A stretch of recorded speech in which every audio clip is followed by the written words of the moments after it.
Hello guys, this is your friend and we are back with a new fanfic. Which is what if Naruto build massive harem with Shizune, Kurenai, Anko, Yugao, Yakumo, Kyuubis, Zetsu, Kin, Makoto, Tamari, Tenten, Yugito, Haku, Sasama, Hana, Sum, Part 1. And if you enjoy this fanfic then please press the like button and subscribe to my channel for more fanfic like this. And now let's start the fanfic. You, monster. Those two words, mere shadows in memory, echoed through the dejected boy's head as he slowly packed his belongings. As he looked around his almost empty apartment, his eyes lingered over the remaining decorations. The alarm clock that never woke him up for important missions, the pile of his favorite ramen cups sitting in the corner, but most importantly, the picture of Team 7. With a sigh, a dejected Uzumaki Naruto left the room and headed out into the Konoha night towards the village gates. Kid, you should just forget about them and move on. Maybe you're right, furball. Naruto dashed into the night, dropping his hitai to the ground. Flashback. It has been months since a bloody and broken Naruto returned from his mission, hauling an unconscious Sasuke over his shoulder. Both shinobi had long since recovered, and the very atmosphere around the Hidden Leaf village was lighter than ever before. Sakura-chan. What is it now, Naruto? Wanna eat ramen after training? I got something to tell you. No. Come on. Pestered Konoha's #1 unpredictable ninja, my treat. Not interested. Exasperated, Naruto tried one last time. Sakura-chan, I just wanna. Naruto, for the last time, no. But, maybe it was the stress of working missions, training with Tsunade, as well as yet another rejection by Sasuke, but finally, something in Sakura snapped. Naruto, Sakura raised a clenched fist and set it ablaze with chakra. I am absolutely sick of you trying to ask me out on dates every time we get back from a mission. I have never and will never even dream about being with such a baka whose only dream is to be Hokage. Get a clue, Naruto. Sasuke is leagues better than you in looks, attitude, dedication, taijutsu, ninjutsu and genjutsu, and I care about him. Why the hell do you think I went through all of that training with the Hokage-sama? So you ask me out on a date, asshole. Just give up on me, give up on being the Hokage, and just leave me alone. Naruto made one last effort to reach out and calm the raging pink-haired Kunoichi. Back off, you, monster, Sakura yelled, slapping Naruto in the face and strode away. Naruto's sapphire eyes flew wide open, and for the first time in his life, he felt his mask completely shatter. End flashback. Damn it, damn it, damn it. What will you do now, Kit? I don't know, but right now I can't face them, I need to leave for a bit. Hey, ready to do things my way. Single quote, comma, single quote. Look at what they've done to you, what have you done to deserve it? Single quote, comma, single quote. What are you going to do now? Single quote, comma, single quote. Kit. Okay. Fine, we'll do it your way. Yes. Now, first training, get ready to shout as loud as you can. And with that, the young shinobi perked up and raised a cry that could be heard throughout the lands. Yeah. Inside Konoha, Tsunade looks up, grumble, stupid hangover. Hinata turns over in her sleep, harder Naruto. Lee jolting up from bed, yosh. The springtime of youth waits for nobody. At the village gates, a Kunoichi bent down to pick up the abandoned hitai. Oh, Naruto-kun. Inside the Cage Prefecture. Gaara, damn, I finally managed to fall asleep too. Land of the Waves. Inari sits up, I want a cookie. Unknown cave. Orochimaru mumbles in his sleep, perfect 10. 2 5-year-olds. Unknown bathouse. Jiraiya looks up, damn, looks like I have some work to do. A few days later, by walking through the streets, it was clear that many people, especially the older generation, were celebrating the departure of the demon child. Some were subtle, some weren't. At a well-known bar, it soon became a custom to shout, "Great week, isn't it, just to be given one, on the house." This practice died down quickly after a certain angry patron hospitalized the customer with an axe kick that left a crater in the ground. The Konoha 12 continued with their regular lives. They were trained professionals, as was he. There was nothing to be done. 3 years later, throughout Konoha, Ino passed through the village gates, returning from a successful solo mission, but there was something else on her mind as she walked through the village, spotting familiar faces. Hinata was able to finally gain acceptance as the Hyuga heiress.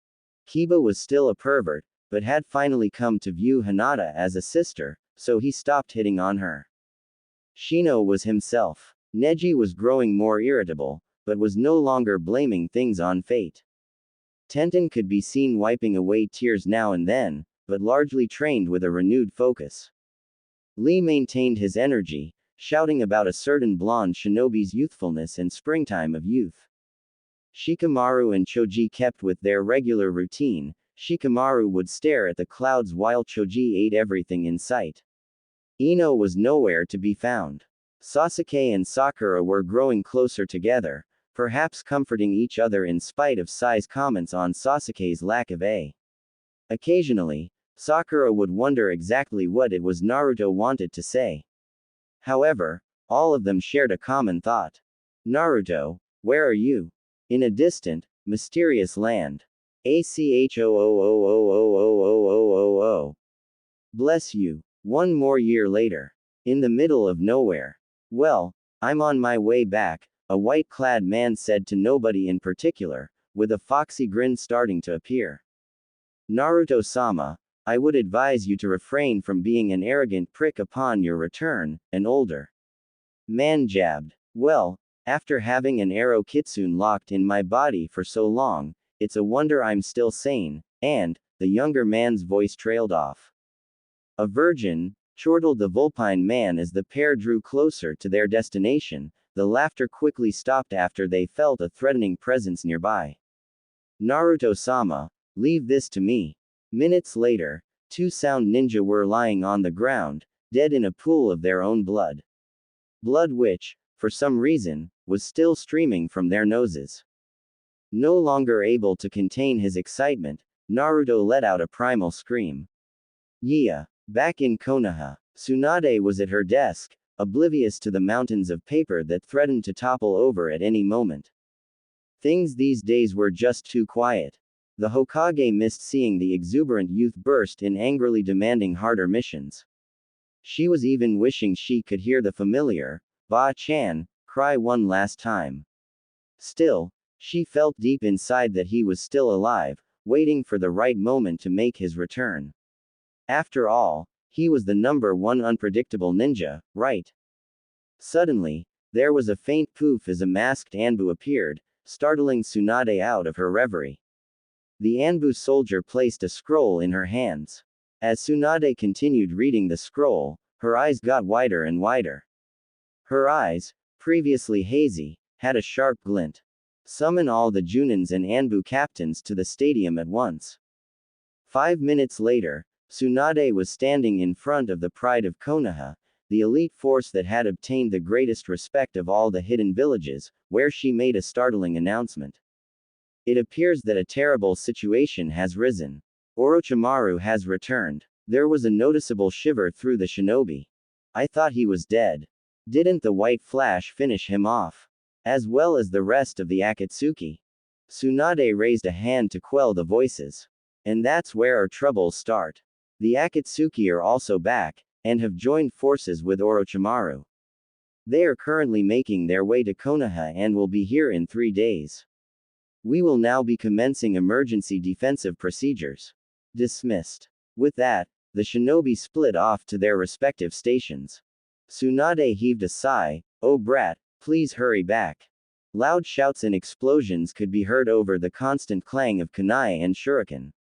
At each front, the Konoha ninja seemed to be holding up well, in spite of the massive onslaught of sound ninja.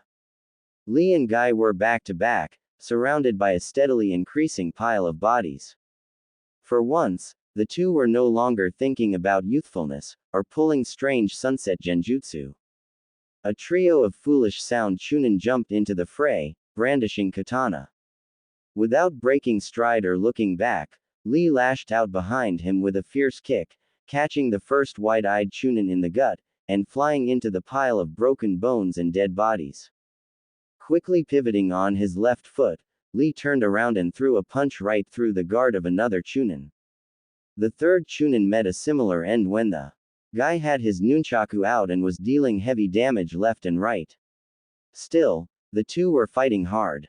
Guy had opened his sixth gate and subconsciously noted with pride that his former pupil only had his fourth gate open. Gotta do extra training, he thought, smashing in a shinobi's face while avoiding random shuriken and kunai thrown his way. Neji, Hinata, Hanabi and Hiyashi were in another area, fighting off the invaders in true Hyuga style. If Genkin from one Hyuga was scary, 4 at once was absolutely terrifying, comparable to the Tsukiyomi. 4 Junin flew through the air, each throwing a pair of windmill shuriken. Cage shuriken jutsu. The 8 shuriken became 50, as they flew in from all angles. Neji smirked and activated his Kaiden. The Junin could only stare as the lethal weapons fell down to the ground, leaving the young ninja unharmed. The 4 Junin gulped. They knew what was coming next. The 4 Hyuga members' eyes contracted as they activated the Byakugan and slid into a stance that promised a lot of pain. No less impressive was the battle that the Uchiha survivor fought. With the dreadful Chidori lighting up both arms and both legs, Uchiha Sasuke fought like a man possessed by a demon and was now locked in fierce combat with the asshole who had promised him the world, but tried to take his soul instead. Damn it, he's still strong after all of these years. What is the secret behind his immortality, anyways? He thought, twisting around Orochimaru's Kusanagi.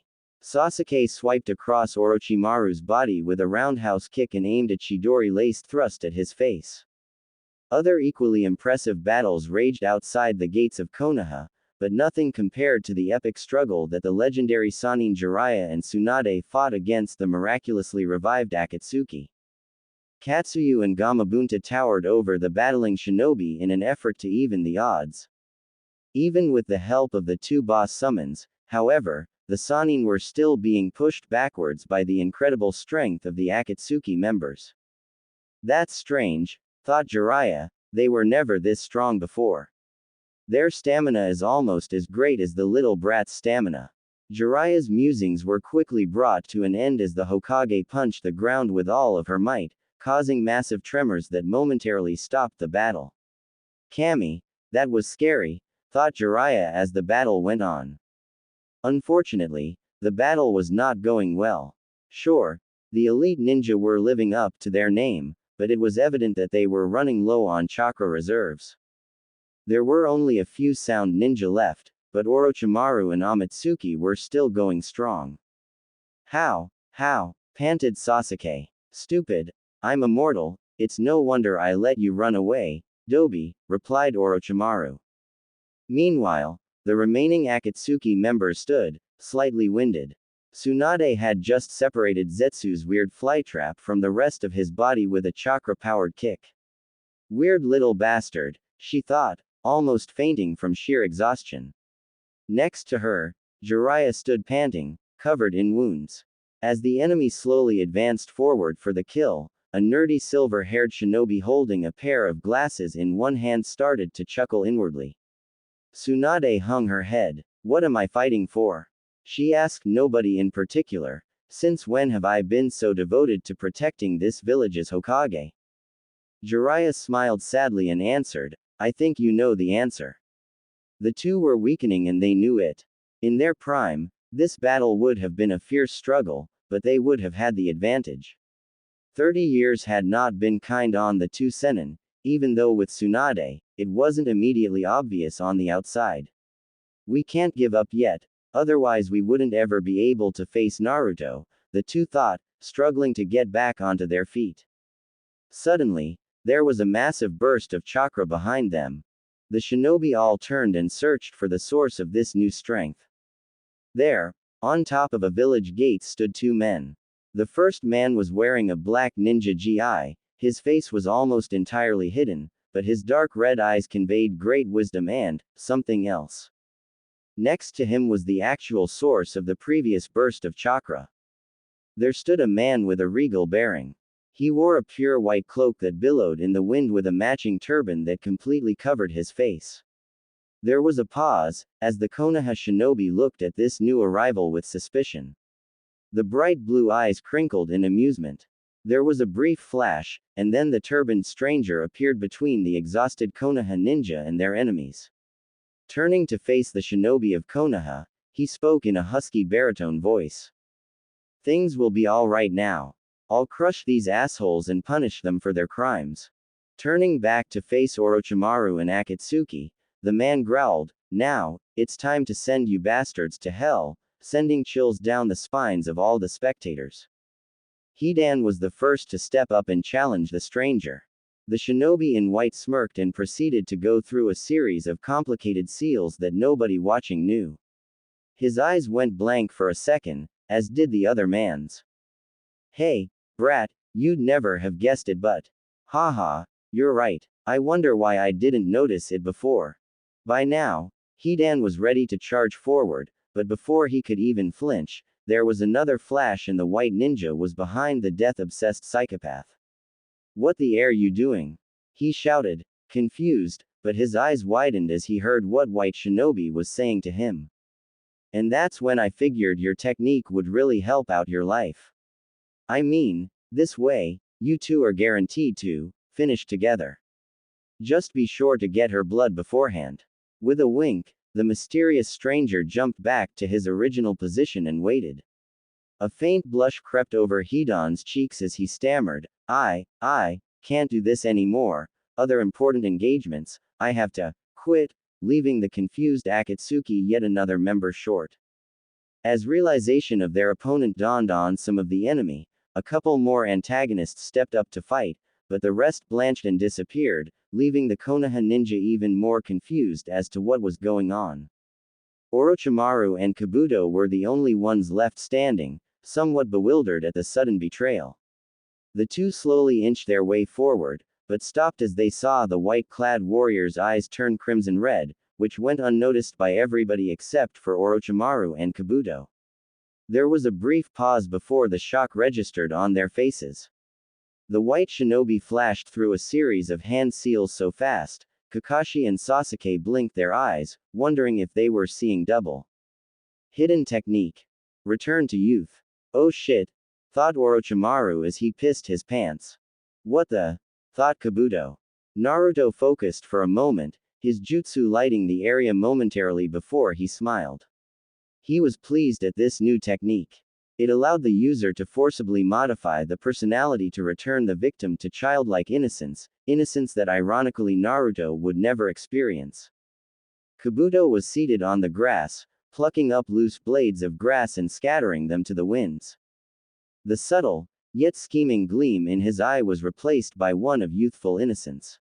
As the grown man continued to pluck away the foliage of Konoha, a bird flew by, startling the previously fearless shinobi. As his hand flew back to regain his balance, he squished an ant on the ground. Tears started to well up into the eyes of the previously cold-hearted man as he lamented the death of the poor insect. The group then turned their attentions to the other ninja, first with a look of consternation, but then a growing smile. Orochimaru dropped Kusanagi as a butterfly flew by. Pretty, he murmured, chasing the harmless creature around the battlefield. The others looked on with a strange mix of horror and amusement as Orochimaru started to roll around, frolicking with the bunnies and squirrels. Naruto smiled underneath his turban. Jiraiya and Tsunade were doing their best not to break down and laugh at the sight of their psychotic ex-teammate and his subordinate playing like children, when they heard a chortle from the least likely source. Aburame Shino, after years of hiding underneath his uniform and sunglasses, snorted at the ridiculous sight of Orochimaru and Kabuto frolicking together. The bug user's outburst cut the tension in the air as everybody started to laugh, all dignity forgotten. Orochimaru and Kabuto linked arms and skipped along towards the land of the flower fields while singing a stupid song about being in teapots and getting steamed up. A sudden thud made the group look back at the mysterious visitor, who had just collapsed face first onto the floor. Before any of the concerned Leaf Shinobi could make a move, the other mysterious visitor appeared in front of Naruto and poofed away. Minutes later, the duo was resting in a small cave. You did good, Kit. Thanks. The village was in an uproar, as Anbu officers were sent left and right to look for the unknown pair. Lee and Guy were at the forefront of the chase, spouting the same crap about youthfulness. Yosh. The two heroes have surely shown great youthfulness. Screamed Lee. Hi. They are surely in their springtime of youth. Responded Guy. Lee. Guy sensei. Lee. Guy sensei. Lee. Guy sensei. Tenten and Neji quickly separated the youthful duo before they could complete the deadly Kinjutsu, Sunshine and Crashing Waves Jutsu. Everyone was so busy trying to break up the gruesome spectacle that they missed the two figures that flew over their heads. Not that they would have been able to see even if they were paying attention. Tsunade was once again at her desk, surrounded by paperwork. Her eyes were shut as she concentrated on the odd feeling fluttering through her chest. That man in white, why was he so familiar? Tsunade tried to rid herself of this odd feeling, when a voice shouted out. A very annoying voice. Wake up, Tsunade Baa-chan. Tsunade jerked awake at the sound, ready to lash out at the perpetrator dressed in white, when the words registered in her mind. Falling back into her seat, Tsunade could only stammer, Naruto. Naruto let his turban fall, only to be greeted by a fist in the face. Tsunade strode over to the young man, peeled him off the wall and enveloped him in a crushing hug. I missed you so much, don't ever leave me like that again, Naruto-kun, nay. Tsunade quietly wept tears, but this time, they were tears of joy. And that's what I want you to help me do, finished Naruto. Tsunade could only stare at the young man that appeared in front of her. Naruto was all grown up. His face exuded confidence, bright sapphire eyes sparkling. With a slight blush, Tsunade noted that he had become handsome since she last saw him. He's downright too. What I wouldn't give to have been born 30 years later, or what you would give if you were born 30 years later. We'd take the legendary sucker routine to a whole new level, she thought, stifling a nosebleed. In spite of all this, she could sense that Naruto had not lost any bit of his boyish charm that she had grown fond of over time. In spite of all the harsh treatment through his life, Naruto was still able to keep that wide grin on his face, which truly warmed her heart. Naruto darted around Konoha, executing his plan in order to get ready for his grand return. After all, Konoha's #1 unpredictable ninja had to live up to his reputation, right? The following day, the entire shinobi population of Konoha was gathered at the stadium grounds, wondering what was happening. They looked down at the stadium grounds and saw two of their esteemed officers, Hitaki Kakashi and Uchiha Sasuke, waiting with the Godime. Once the crowd settled down, Tsunade made her announcement. I know you are all aware that we most likely would not have won the battle a few days ago had it not been for the assistance of two mysterious strangers.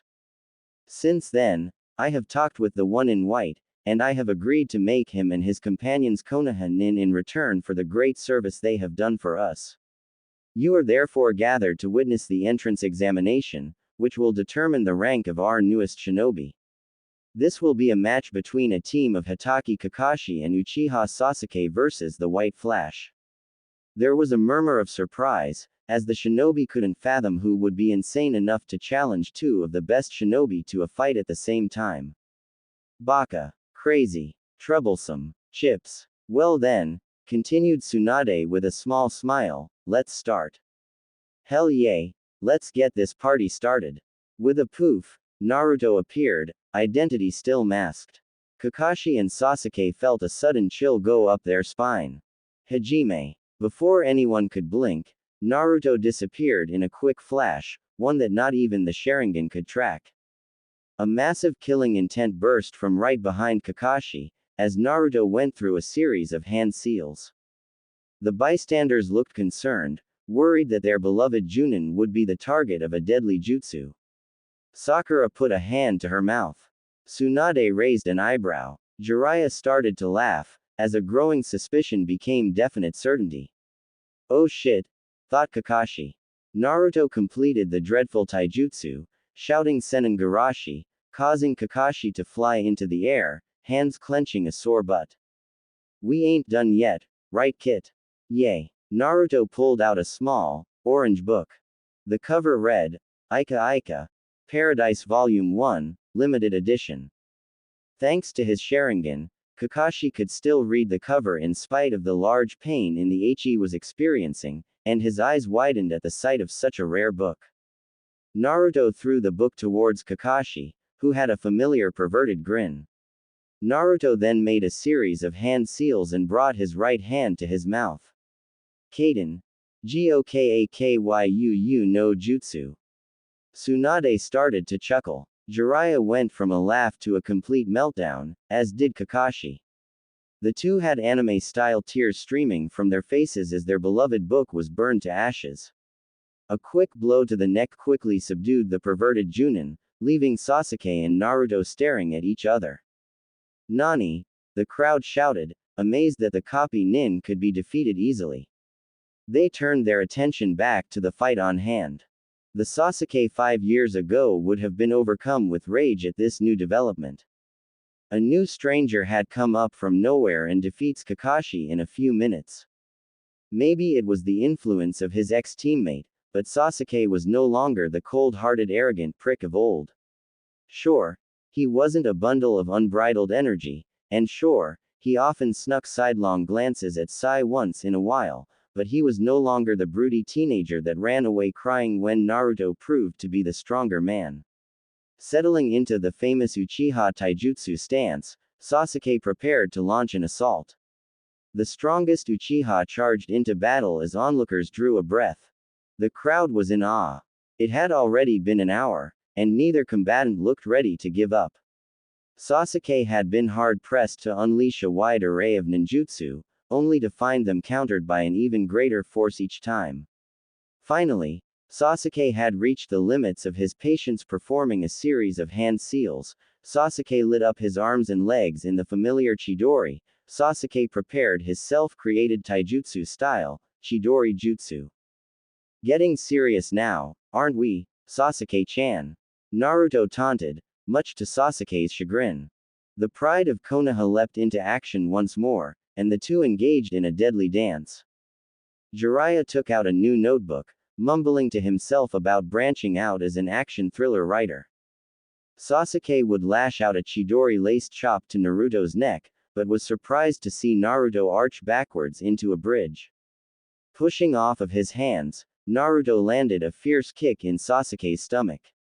Recovering, Sasuke was able to slip past Naruto's guard and sweep his leg underneath Naruto, forcing our hero to jump into the air. Sasuke smirked as he followed Naruto's journey.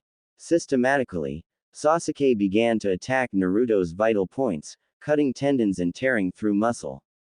Some of the younger genin were shocked at the brutality with which the battle was fought and passed out right away. Sasuke led up on the assault to give the challenger a chance to recant. You have fought a fine battle, one worthy of my respect. However, it is now time to give up. Yield now. To the surprise of almost everyone, the Alabaster Ninja managed to get back onto his feet once again, panting hard and clutching his left arm. I can't give up, he said, I never go back on my word, and I never give up. This is my Nindo. With this declaration, Sasuke's eyes narrowed. Only one man is able to truly say that. Never defile those words. With a roar, and a blazing Sharingan, Sasuke shot forward, with the Chidori focused on his right hand. Where have I seen this before? Thought Naruto with a hint of irony. With that, Naruto moved to intercept the Uchiha. A multicolored ball of chakra started to swirl around his right hand. Oh ho, thought Jiraiya, chuckling, the Gaki actually did it. Tsunade's eyebrows were raised to the point where they started to retract into her hair. No way. Meanwhile, the onlookers watched with great anticipation.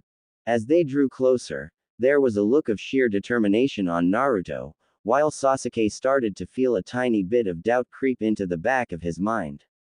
Kinda familiar. Huh, shouted Naruto, raising the arm containing the completed Rasengan. I seem to remember this exact same situation a while ago, even if nobody knows the truth behind the matter. The shock on his face made Sasuke slow down and lower his hand just a bit. Naruto retracted the Rasengan and looked Sasuke in the eye. However, Sasuke was moving too fast and was unable to react.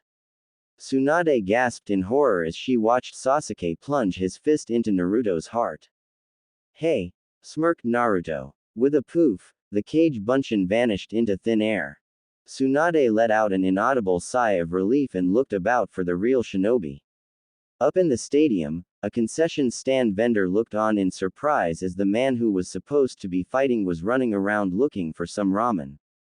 Suddenly, the man shuddered and disappeared in a flash, leaving the mystified vendor with a bowl of uneaten ramen.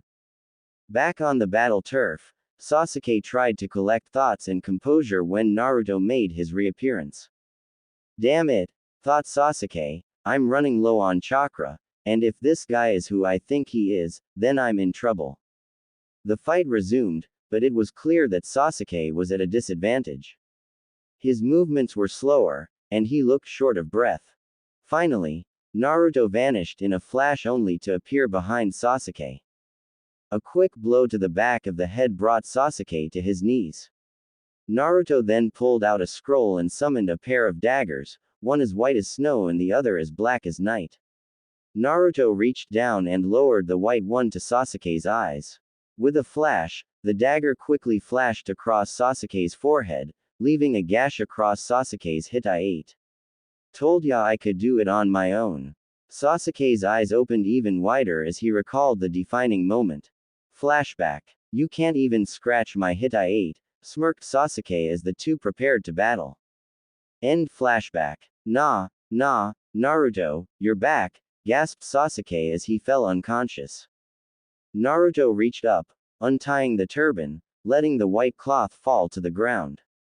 There was a large chorus of gasps and shouts as the spectators started to recognize Konoha's #1 unpredictable ninja. Kai! Shouted many shinobi, checking to make sure they were not under genjutsu. Naruto snickered. I thought that you guys wouldn't believe that I'm actually Naruto, so I planned a couple of things in advance that should assure you that I am indeed Naruto. Now, if you could all take a look up at the Hokage monument, I believe that you will see something Konoha hasn't seen in quite a while. The shinobi followed Naruto's gaze to the Hokage monument, and were shocked to see that the faces were covered in graffiti once more. Iruka slapped his forehead and sighed, that's Naruto, alright. There was still a bit of doubt in some of the other shinobi's eyes, especially those that did not know that Naruto was responsible for the famous Hokage makeover of many years ago.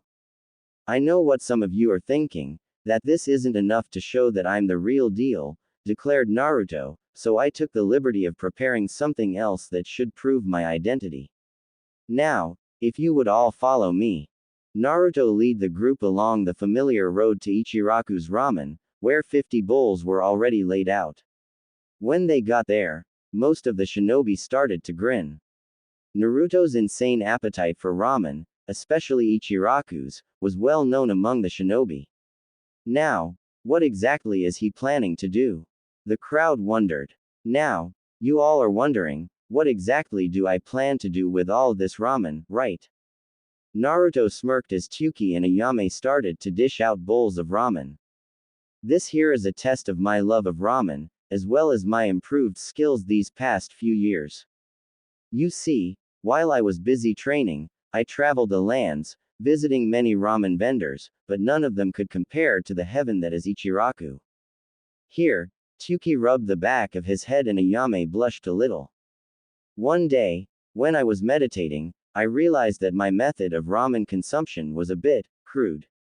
All of the shinobi who had ever watched Naruto eat sweat dropped at that. Then, one day, I was struck with a sudden inspiration, a stroke of genius if I do say so myself.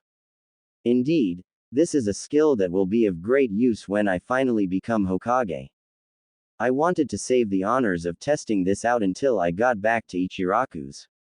So everybody, pay very close attention. Naruto made a cross with his fingers and performed what has now become the most overused jutsu in his life. Kage Bunshin no Jutsu. 50 Naruto clones sat down and pulled out a pair of chopsticks, shouting, "Itadakimasu." The Bunshins rapidly finished their bowls of ramen, slamming the bowls down with a content sigh at the same time. After all of the Bunshins poofed out of existence, Naruto gave a contented sigh. Man, it really does feel like I've eaten 50 bowls of ramen. All of the shinobi's mouths hit the floor as Sakura punched Naruto in the gut. You called us here just because you found a faster way to eat your ramen. Is this what you spent the last 4 years doing? Haruno-san, what did you do that for? Sakura shuddered at the cold manner Naruto used to address her. For your information, this idea was true brilliance. Now I don't have to wait as long to eat all of my ramen, and I still get the same amount of enjoyment when it's all said and, he was cut off as Tsunade hit him in the face with a Chuck Norris roundhouse kick. Gaki, do you honestly think that you can become Hokage with those stupid ideas of yours? Seriously, if you want to be Hokage, you have to be responsible and make better use of your time and effort, Baka. Naruto merely grinned. Actually, Ba-chan, this little demonstration was meant to help teach you how to be a better Hokage. Were you ever wondering how the Yondaime was ever able to finish all of his paperwork? Well, I think I've stumbled upon the answer right here, Tsunade Ba-chan. Tsunade turned beet red as she realized what Naruto was hinting at, and a tick mark appeared on her forehead, while everyone else sweat dropped. She quickly created 10 Kage Bunshins and had them run to the Hokage Tower to do a bunch of paperwork. She then quickly enveloped Naruto into another hug, but then quickly stepped back, blushing. There was a sly grin as the kunoichi could see what caused this reaction. When Naruto was busy slurping ramen, he had taken his cloak and jacket off, revealing his clothing underneath. Like his cloak, both his shirt and pants were the purest white, but there was an orange fox silhouette across the back of the shirt. His pants, no longer a hideous shade of orange, hinted at a strong lower body. His shirt fluttered in the wind, pressing the fabric against a muscular and well-toned body. The sleeves were rolled up to reveal a complementary pair of fully loaded guns. Naruto reached up with one hand to rub the back of his head. This subtle movement allowed the kunoichi to glimpse Naruto's muscles in action, causing them all to turn various shades of red, while most of them started to drool. The men simply watched in disbelief and jealousy, although Sai was taking quick glances out of the corner of his eyes and making quick sketches in a notebook. A loud thump startled the shinobi out of their reverie, as two kunoichi, both with activated Byakugan, fainted and fell to the ground with a tiny bit of blood trickling down their noses. Why didn't we use the Byakugan like this before? The two Hyuga daughters thought.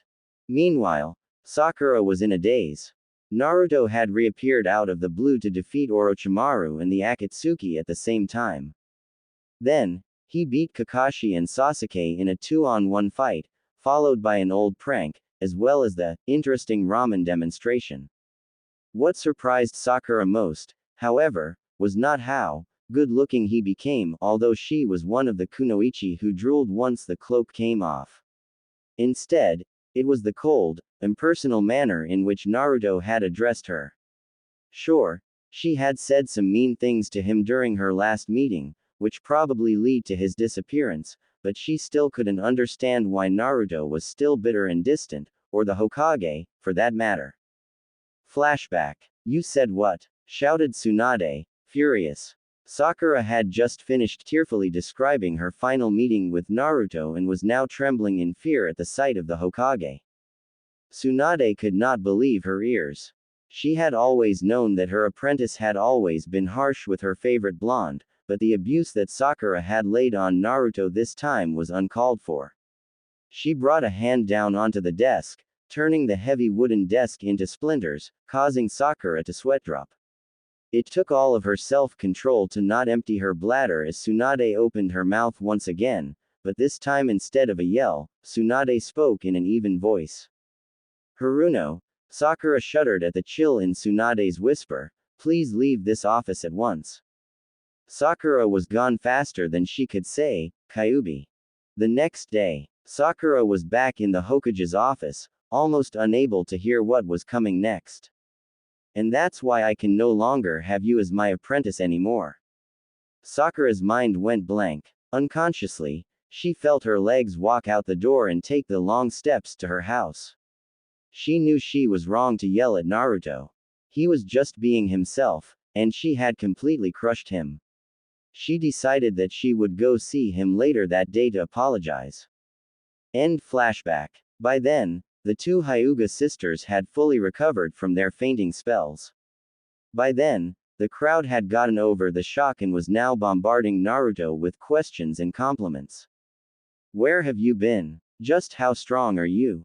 Yosh, I see that your flames of youth are burning brighter than ever. Will you go out with me? Will you marry me? What were those jutsu you used the other day? Did you seriously master the legendary Hiraishin no Jutsu? Will you have my babies? We must have a spar sometime, and if I lose, I will run 500 laps around Konoha on my index fingers. If I cannot do that, I will drink a gallon of milk in a minute. Are you? Naruto laughed. Slow down there. I'll answer all of your questions in time, he chuckled, as his baritone voice sent shivers down the spines of all of the kunoichi. Firstly, I've mostly been training these past several years with an old friend. I don't know exactly how strong I am. Lee, you will no longer be my rival if you use the words, flame of youth, or the stupid sunshine no jutsu. About the dating and marriage and whatnot, I'm sorry ladies, but I do not deserve to be with any of you. This, of course, set the hearts of all the kunoichi racing once more. Anyways, continued Naruto, my jutsu I would like to keep secret for a little bit longer. It took forever to learn how to perform and reduce the number of hand seals, so I do not wish for a couple of copycats stealing my precious jutsu right away. Sasuke and Kakashi woke up, sneezing. With that, Naruto disappeared with another flash to the amazement of the crowd. He's so cool, I wish I could have a boyfriend like him, sighed a young genin kunoichi, earning a few glares from the older kunoichi. For the first time in 4 years, Ino had a true smile on her face. She didn't really like how all of the other kunoichi were going gaga over the new Naruto, but it was true. He was, for the lack of a better word, hot. Ino started to get hot and flustered, so she closed her eyes and listened to the conversation on the streets. You really want to buy that? Hey, let's go grab a bite to eat. Where the hell are you touching? A white-haired ninja holding a notebook flew through the air. Have you seen? I'm tired. Perfectly toned muscles. Nice ass. And those blue eyes. Barbecue pork. Those whiskers. Troublesome. He's so dreamy. Ino was startled from her reverie with a slight wave of jealousy. As a faint blush started to creep into her cheeks, she quickly hurried on, trying to ignore the various women and some men crushing on the former brat of Konoha. The truth was, Ino had always had a little soft spot for her fellow blonde, and it wasn't just because they shared the same hair color. Maybe it was because of her clan's special jutsu, but Ino had always been good at reading people's minds. Right from the beginning, from their first day in Ninja Academy, she could tell that he was a boy who hid a great sorrow behind a mask. Sure, he was constantly grinning like a stupid idiot, but there was something deeper, a hidden emotion underneath a mask. She wanted to approach him and try to understand why he deliberately hid from the world, but was sidetracked when Forehead Girl declared her undying love for Sasuke-kun.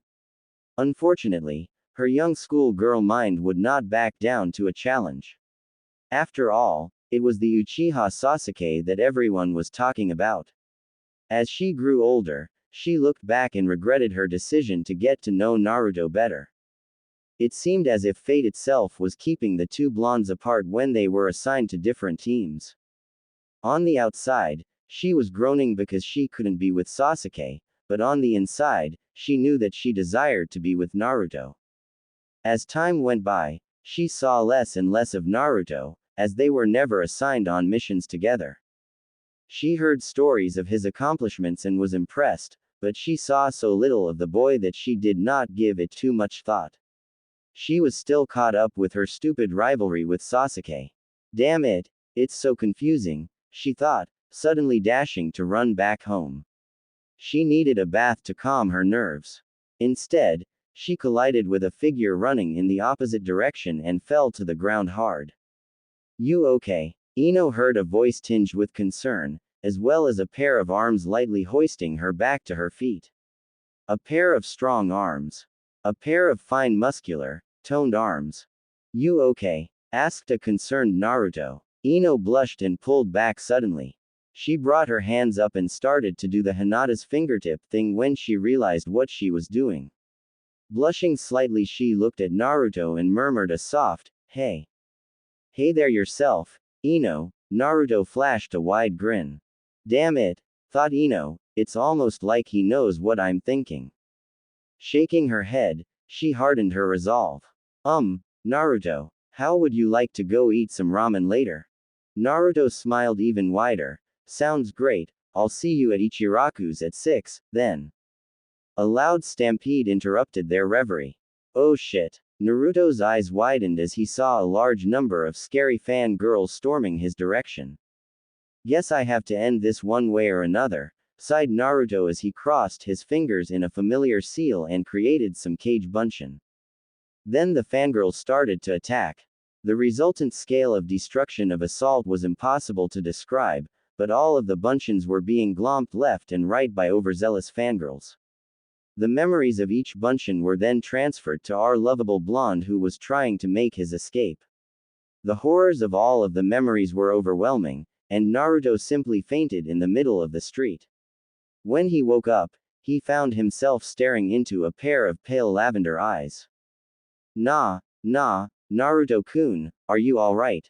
Asked the concerned Hyuga heiress. Ah, scary, shouted Naruto as he ran away again. He was still having nightmares about the crazy fangirls from earlier. Hinata blinked once and went along on her way. At the Kunoichi Weekly Press. Hurry up, we have to make these revisions fast. A team of journalists were scrambling about, trying to fix the top 10 most eligible bachelors in Konoha list, as well as the top 10 hottest male shinobi in Fire Country list. Hey, if I write nice things about Naruto, do you think he'll go on a date with me? Whispered one giggling girl to another. Inside Naruto's apartment, Naruto sneezed as he looked over the hellhole that served as his home for over 13 years. The door hung loosely on its hinges, as if a mob had forcefully entered the apartment. Looking inside, Naruto could see the broken furniture scattered around, the holes in the walls, and what appeared to be a brutally murdered fox strewn across the floor. The walls were covered in graffiti. The older paint had the familiar crap from the past. Die, demon brat, and trash adorned the walls. Then, Naruto caught a glimpse of what appeared to be newer paint. Naruto allowed a grin to flash over his face as he read, troublesome, and Kiba was here, Looking down, he was amused to see an intact potato chip.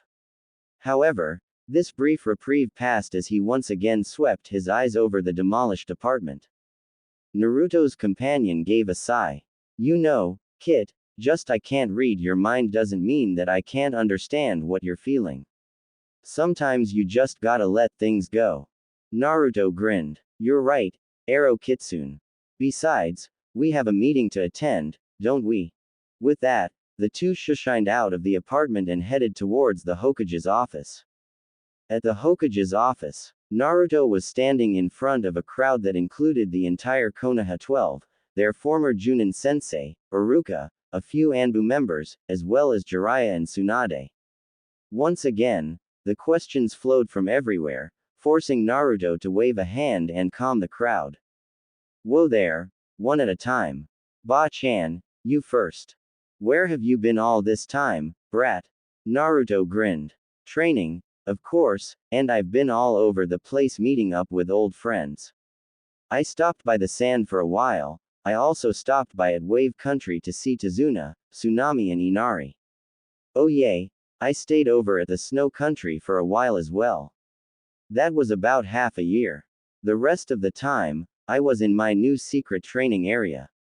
I've also been hunting many missing nin, as I'm sure you've noticed that the bingo book has been cut in half these past few years. Sasuke spoke up next. What about the new jutsu you used? Hey, about those. Those jutsu aren't jutsu that you can copy with that Sharingan, even if you could copy all of my hand seals. Think of it as a sort of bloodline. As for the details, regarding the one that I used against the masochistic bastard, you know, the one that cuts himself all the time, well, that jutsu basically allows me to look into his heart and see his deepest desires and fears. I believe that Miss Yamanaka's secret family jutsu originated from this ability. Perhaps we can meet up later and compare note, as I wish to further develop this ability. What do you say, Ino Heim? The use of the suffix brought a crimson blush to Ino's face, as well as looks of extreme jealousy from the other kunoichi. Hi, stammered a flustered Ino. What the hell is wrong with me? Sure he's really hot, but I'm acting even worse than Hinata. Anyways, Naruto continued, the one that I used against Orochimaru and Kabuto. One of my personal favorites. Now, I trust that you all remember that before I left, my genjutsu abilities sucked. Jiraiya let out a snort. Naruto glared at the Toad Sennin. That's when I discovered an alternative to genjutsu. You see, genjutsu affects the senses: sight, smell, touch, taste and hearing. However, I have a bloodline limit that puts the Sharingan to shame. At this, Sasuke and Kakashi looked shocked, and Sakura aimed a chakra-laced punch at Naruto, trying to send him into the wall. Shut up Naruto, Sasuke-kun's Sharingan is unbeatable. To everybody's surprise, Naruto just stood there, taking Sakura's punch to the jaw without flinching. The temperature of the room dropped visibly as Naruto spoke with an icy voice. Haruno-san. In the past, I allowed your pathetic punches to send me through walls in hopes that your incessant violent tendencies would be quelled. It appears that I have failed. I strongly advise that you refrain from attempting to assault me, physically or, Naruto's eyes flashed dangerously, verbally. Naruto resumed his speech dryly. As I was saying, instead of affecting the senses like genjutsu, I am able to directly alter the brain telepathically, either temporarily or permanently. As you saw the other day, I can turn a couple of bloodthirsty killers into innocent little boys. I suspect that our little friends are currently at a candy store somewhere, trying to charm their way to an extra candy bar or something. At a candy store in the Sound Village. AAAACHOOOOO. You sneezed. Now you have snot coming out of your AAACHOOOOOOOOOO. Naruto's eyes seemed to zone out momentarily, but then he snapped back to reality with a grin and looked toward Kurenai. The beautiful kunoichi spoke up firmly, "Hi, Naruto-kun," but couldn't keep the blush from appearing across her cheeks. Fortunately, this went unnoticed by everybody except for Anko, who smirked. So, she thought to herself, the Ice Queen of Konoha is starting to melt. Gotta remember to tease her for that later. Anyways, back to what I was doing. Anko licked her lips as she continued to imagine herself and Naruto together in the Forest of Death. Kurenai-sensei, I would be delighted if you would teach me the finer points of genjutsu, as I'm sure the similarities between my techniques and yours are sure to be beneficial to us both. I have never been formally trained in genjutsu, as all of my knowledge has come from within, so there are still lots of flaws with my jutsu. The way things are, the hand seals take too long to form, and it uses a ton of chakra. So what do you say? You help me out, and I'm pretty sure that I can help you out with any problems that you may be having. Naruto flashed his trademark foxy grin. By now, some of the kunoichi were fuming. First Ino and now Kurenai. Their own chances seemed to fade faster and faster as time went by.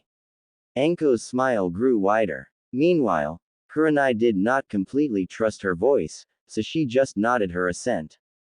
Ahem, coughed Jiraiya. Gaki, I've been wondering something. The technique you used against Kakashi and Sasuke to get past them. You've learned the Yondaime's famous Haraishin, haven't you? As Naruto laughed, the older shinobi's eyes widened, and the younger shinobi looked at each other in confusion. Well, when I read about it, I thought it would be a good jutsu to learn, so I set about creating my own set of three-pronged kunai. And that's when it hit me. The secret to the Haraishin is simple. All you have to do is, the shinobi leaned forward, listening to every word. Haha, not telling, yelled the hyperactive blonde, as all of the other shinobi fell on their faces, anime style. Sasuke spoke up, what about that cage bunshin? It didn't disappear after I hit it with Chidori. Ah, about that, mused a pensive Naruto. Part of my training involved improving my weaknesses. I was kinda getting tired of all of my bunshins getting the crap kicked out of them. Remember how all of the bunshin's memories are sent back to the original? Well, I've been blown up, punched, sliced and diced, buried in sand and chidoried more times than I ever want, so I've finally figured out how to strengthen the cage bunshin. You see, because I was doing only one hand seal for Junin level jutsu, the clones were only durable enough to take one hit. In order to create a more stable bunshin, you need to add more chakra, a lot more chakra. Just one of these take about the same as 5,000 of my regular bunshins. Quote. Anko licked her lips, thinking about the things she could do with a couple of these special bunshin. Kurenai and Ino had glazed eyes with a hint of a nosebleed. Yosh. His flames of youth are burning brighter than ever before. Guy-sensei. Lee. Guy-sensei. Lee. The stunning crash of an ocean wave on rocks with an enormous sunset in the distance suddenly sprang up behind the youthful shinobi. The crowd's sweat dropped at the destructive genjutsu and Kakashi was on the floor rolling after trying to copy the damned sunset and ocean technique. They all knew what was coming next, the dreaded toothflash jutsu. Naruto reached around Ino's waist and untied her hitai, causing Ino to blush once more. He used the reflective surface of the forehead protector to reflect the deadly rays away from the shinobi. The beams of light created by Lee and Guy's toothflash no jutsu drilled into the walls, causing the others to sweat drop. Meanwhile, Hinata had finally worked up the courage to speak. Anyo, Naruto-kun, why did you leave Konoha in the first place? Sakura visibly paled at this, but Naruto simply deadpanned, Hina-chan, sometimes you just need to get away for a while and resolve your issues within. Just as you have dealt with your own problems, I had a few demons of my own to sort out and purge. A couple of the older shinobi jerked involuntarily, but the younger shinobi didn't pay attention. Naruto clapped his hands with a soft smile. I think it's time for us to call it a day, regrettable as it is. Don't worry, I'll still be around if any of you want to talk, spar or play. Several kunoichi fainted at this. Tsunade Bachan, Jiraiya Sensei, Iruka Sensei and Shizune Nichan, if you four could stay here for a second, please. I have something further to discuss. After the others shambled out, Anko and Kurenai had to be forcibly removed, and Naruto finished setting up soundproof seals around the office. Naruto turned to the remaining four. Now, I consider you four to be my family, so I have something very important to tell you about my travels. I'd like to introduce to you an old friend of mine, Kyuubi. The older man in sable from the other day stepped forward to the shock of the four observers. Iruka was the first to scrape his jaw off the floor. Kyuubi, as in the Kyuubi that was sealed inside of you. Jiraiya pulled out a kunai and Tsunade settled down into her combat stance as Kyuubi stepped forward. Kyuubi flashed a foxy grin. Don't worry about me. I have no ill intentions towards Konoha and its citizens, even if many of them have made Naruto's life a living hell. Furthermore, although I still remember all of my demonic techniques, I only have about one tail of power. Naru-chan here absorbed most of my powers and has been trained in all of my jutsu, which is why he is so damn powerful now. Jiraiya was the first to process this new information. So you're saying that Naruto now possesses 8 tails of power. No wonder why he beat Sasuke and Kakashi so easily. Kyuubi snorted. Baka. Tell them, Kit. Naruto chuckled and rubbed the back of his head. Actually, Jiraiya-sensei, I'm a bit stronger than that, he said, causing the others to sweat drop. It appears that, in order to seal a demon, the container naturally develops enough chakra to overpower the demonic chakra. Without the furball's help, I am as powerful as Kyuubi was during the attack, and with it, I am strong enough to fight all of the other tailed demons to a standstill at the same time. Quote. Still trying to recover from her shock, Tsunade managed to raise an eyebrow. So how exactly did you manage to release your dear friend? Last time I checked, it was impossible without killing you both. Well, I've been able to release Ero-sensei for a while now. If I create a cage Bunshin only using his chakra, then the Bunshin will be his Bunshin, complete with his knowledge and personality. However, as time went along, I started to absorb more and more of Ero-sensei's chakra. Things were pretty emotional as I started to absorb the 9th tail. Ero-sensei is really an awesome demon. Fortunately, because he had such little chakra left, I was able to physically separate both of us, leaving him with the chakra that he has now without causing harm to either of us. I think Dad put flaws in the seal on purpose for this exact reason. In fact, I'm sure of it. Jiraiya spoke up once again. Not that I don't mind, but why do you call the Kyuubi Ero-sensei? I thought I was Konoha's #1 super pervert. What happened to Ero-senin? Naruto and Kyuubi laughed at this. Kid, you and I are gonna go on a trip together, you still have much to learn, and it has been a while since I have taken on an apprentice. Jiraiya's face contorted into a lecherous grin. The two perverts jumped out the window with appropriately perverse grins. Ah, damn, muttered Naruto, I was hoping they'd stay a little longer. Why do you guys look so shocked? I mean, all of my teachers have been perverts. Uruka-sensei and Oji-san couldn't handle my Wai no Jutsu when I was just a kid. Ebisu-sensei was a closet pervert. Kakashi-sensei would read porn all the time and Jiraiya-sensei would stop by the brothels at every town we visited. At this, Uruka blushed while Tsunade and Shizune sweat dropped. One final thing. I think it's about time that I step up and take my inheritance, nay. Naruto rummaged through the desk before pulling out a small, golden key. Can't wait to see what Dad's house looks like. With a foxy grin and a bright white flash, Naruto disappeared, leaving the remaining 3 flabbergasted. Tsunade pulled out a bottle of sake. I'm gonna need this, so don't even try taking this away, Shizune. To Tsunade's surprise, Shizune pulled out her own bottle and Uruka took out yet another. Bottoms up, they mumbled, downing the sake straight from the bottle. It was the greatest revival of fangirldom in Konoha's history.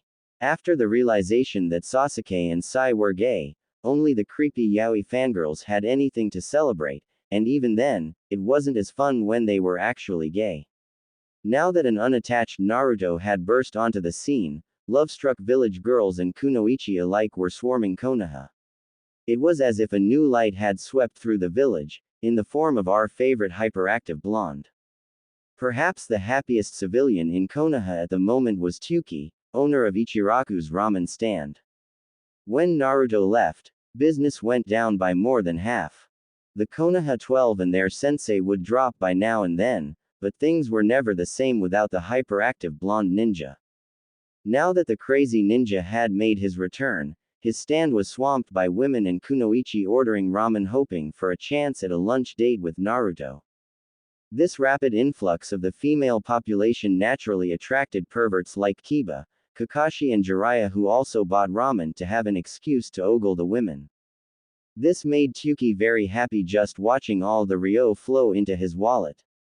However, what really made Tyuki happy was that Naruto was finally being accepted by the community that had shunned him for now. Having served ramen for the demon container for many years, Tyuki had come to view Naruto as much more than a valued customer. Years of serving ramen to the hyperactive blonde had allowed Tyuki to develop deep fondness and respect for Naruto. Now that he was back, an all-you-can-eat ramen fest seemed appropriate. Speaking of which, Kya, it's Naruto-kun. Don't let him escape. Tyuki grinned and set a large bowl of miso ramen on the counter. In a flash, Naruto was at the booth, ready to dig in, but the ever-persistent fangirls were starting to piss off Tyuki and Naruto. Finally, Naruto snapped. With a tick on his forehead, he shouted to the old man to close his eyes. Focusing his chakra, he called out, "Green Beast Harem Jutsu." The crazy fangirls were treated to the horrifying sight of multiple guys and Lees hugging each other, causing them all to faint. With a contented sigh, Naruto finished off his last bowl, left some money and with a conspiratorial wink to Ayame, Hira shined away once again. Ino had finished closing up shop for the day and was rummaging through her closet. After a bit of searching, she emerged with a small rectangular case. Settling onto her bed, she pulled out the item contained within. It was a beaten and worn down Hittite. Flashback. Ino was on her way back home after a late-night interrogation session. She had just been accepted by Ibiki as an apprentice a few days ago and he was already working her to the bone. Truthfully, Ino was glad that Ibiki had taken such great interest in her abilities. Ino had often questioned her strength and worth as a kunoichi, a self-doubt that was further emphasized once Sakura started to receive special attention from the Godime herself. Ino snorted. The bitch had likely gotten Naruto to ask Tsunade to take her on as an apprentice.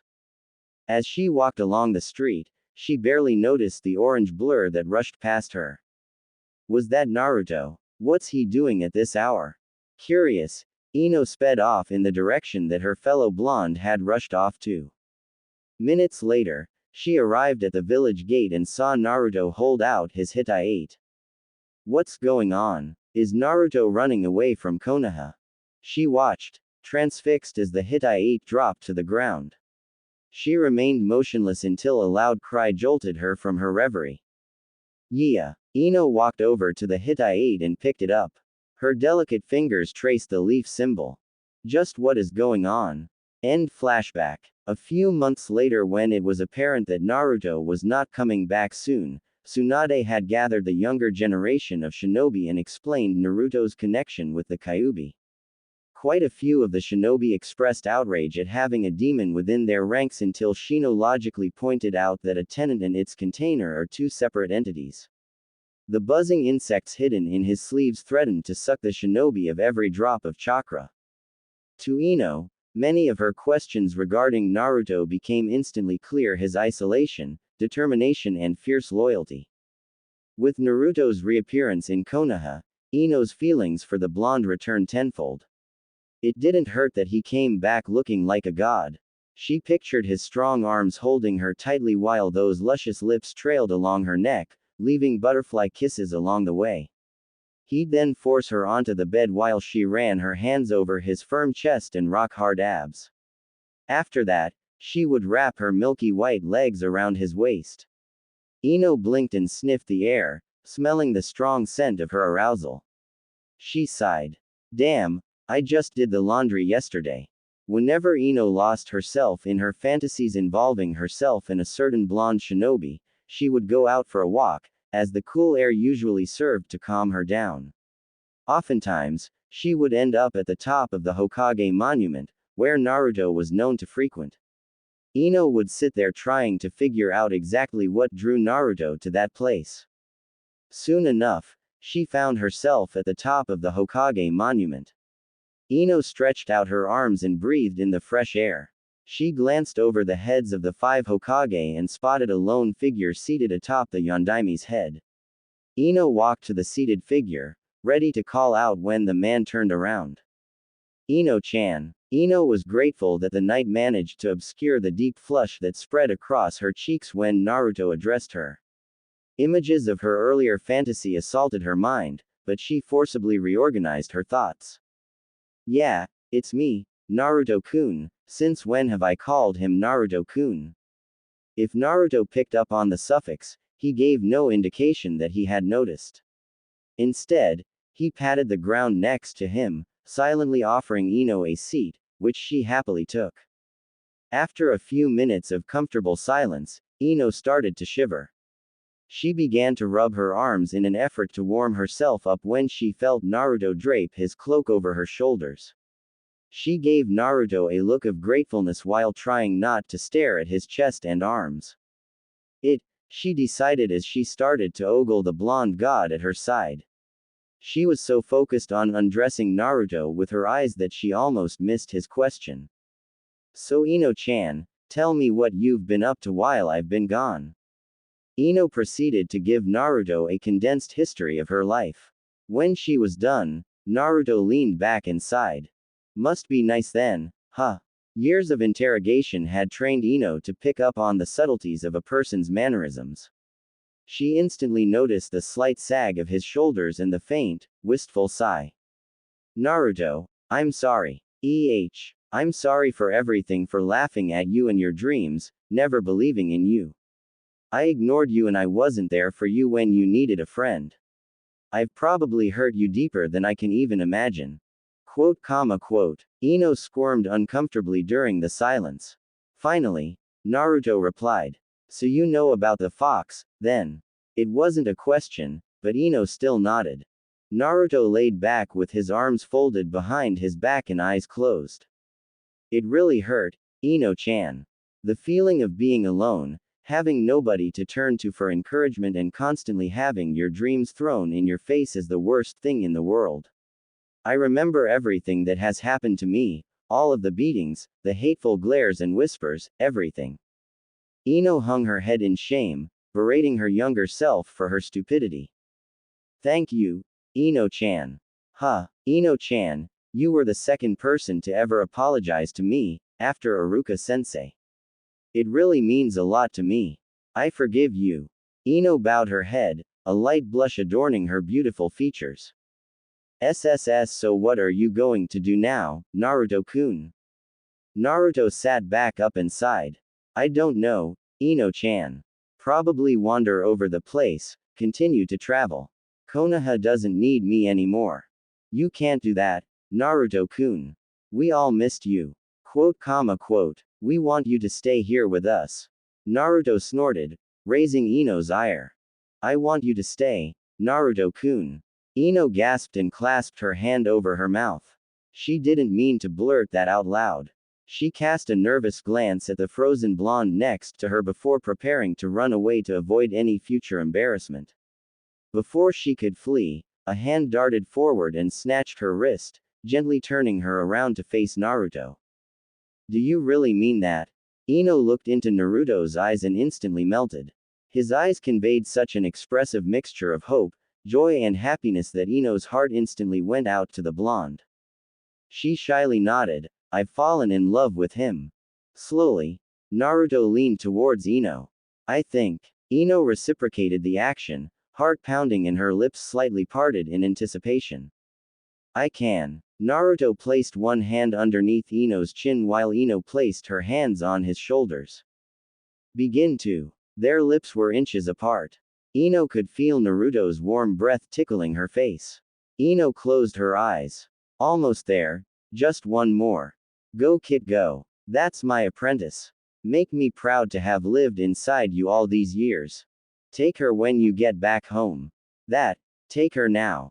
Naruto and Ino instantly separated from one another with expressions of shock, embarrassment, mortification and anger intermingled amongst one another. Kyuubi. Jiraiya. What the hell are you two doing here? Kyuubi and Jiraiya materialized in front of the pair. I never thought I'd live to see this day. That's right, Kit. Don't you just want to rip off her clothes right now and try out the position from Ika Ika Volume 4, page 95. Quote. Jiraiya took Naruto's silence as approval and turned to Kyuubi. Yosh. It seems that the brat's flames of perversion shine brightly. Indeed. If I cannot match his level of perversion, I will read 2 whole ICHA books while leering at all the women that walk by.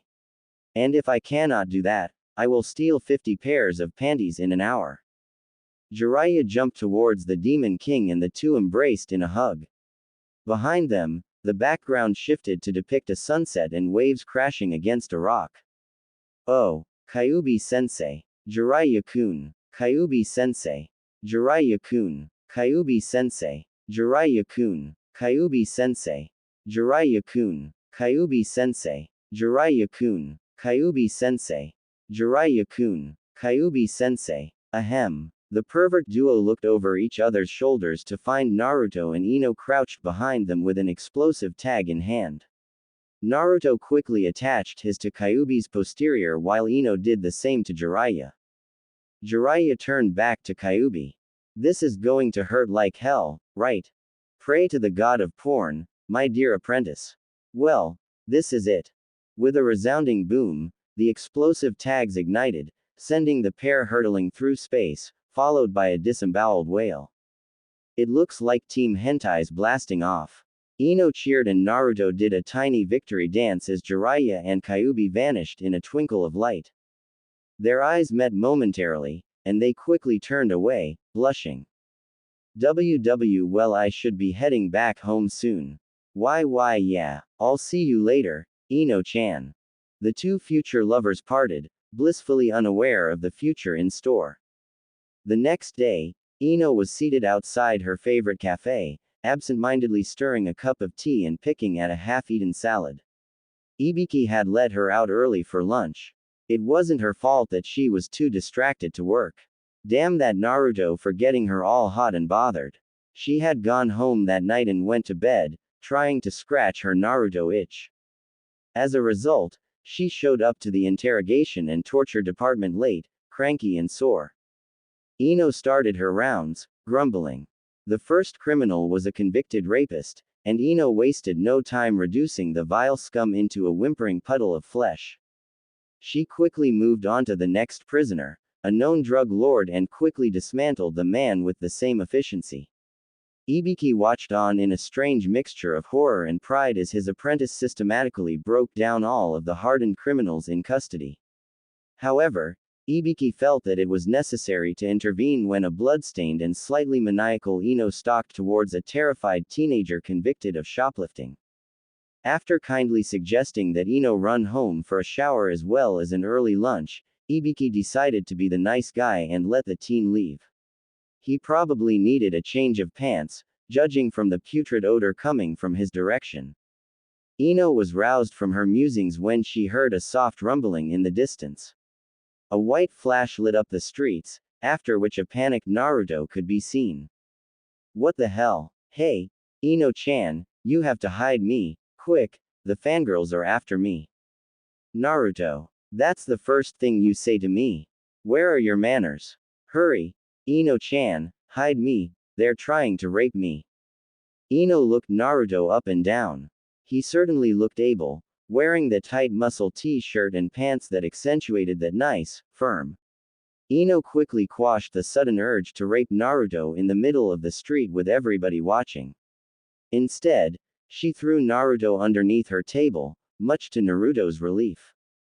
Naruto's relief changed to embarrassment as he soon realized that he had a clear view of Ino's baby blue panties.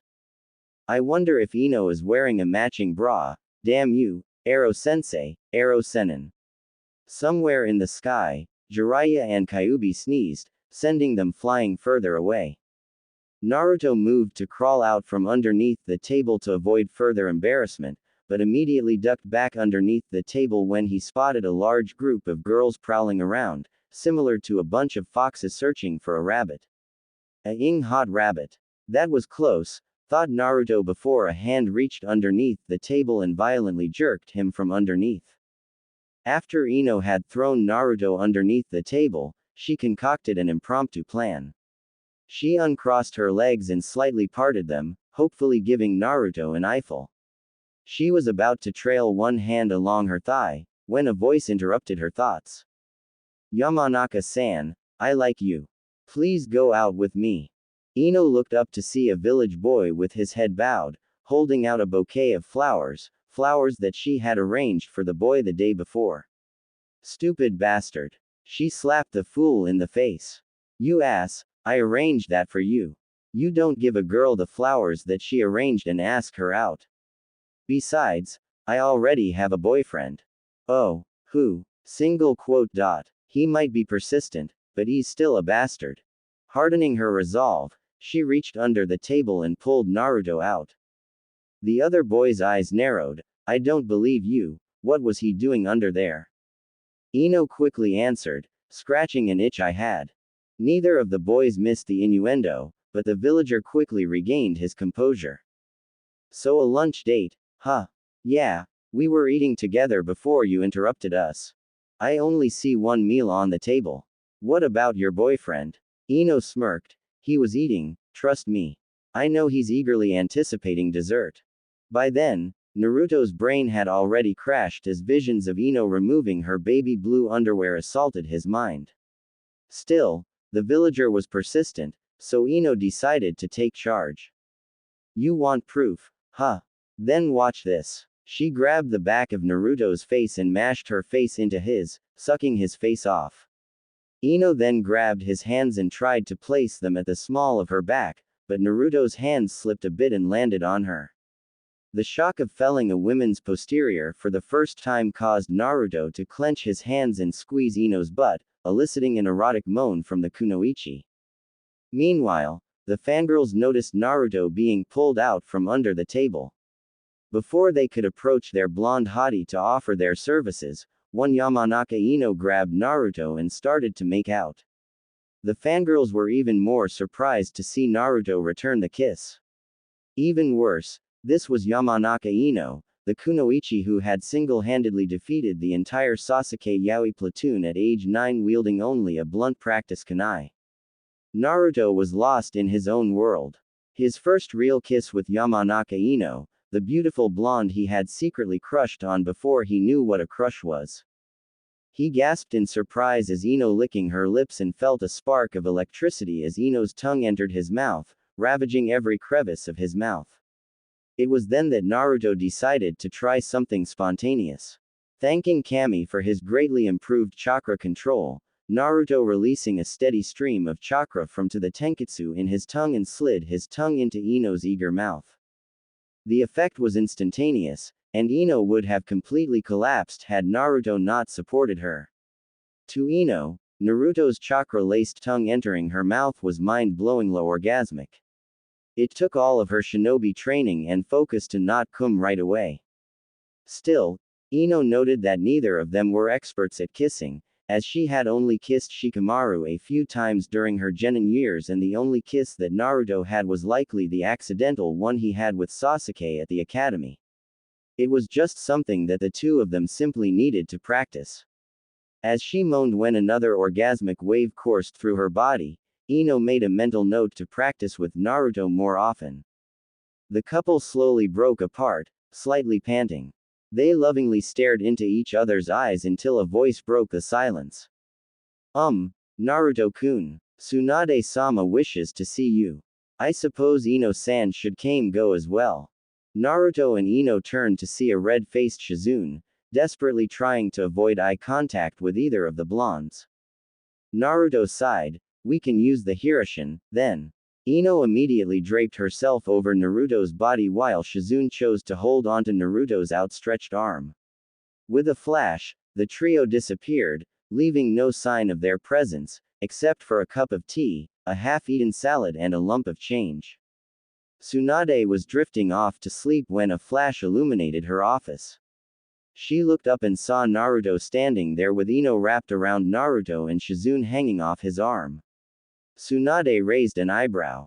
I must say, seeing you with Naruto is a surprise Ino, but you too Shizune. Tsunade's apprentice stepped back, blushing and shaking her head. Naruto spoke up, saving the blushing kunoichi from further embarrassment. What's up, Bachan? Tsunade resisted the urge to punch Naruto in the face and instead tossed a scroll at Naruto, who deftly caught it and began to read its contents. As Naruto continued to read through the document, the tick mark on his forehead appeared and started to violently pulse.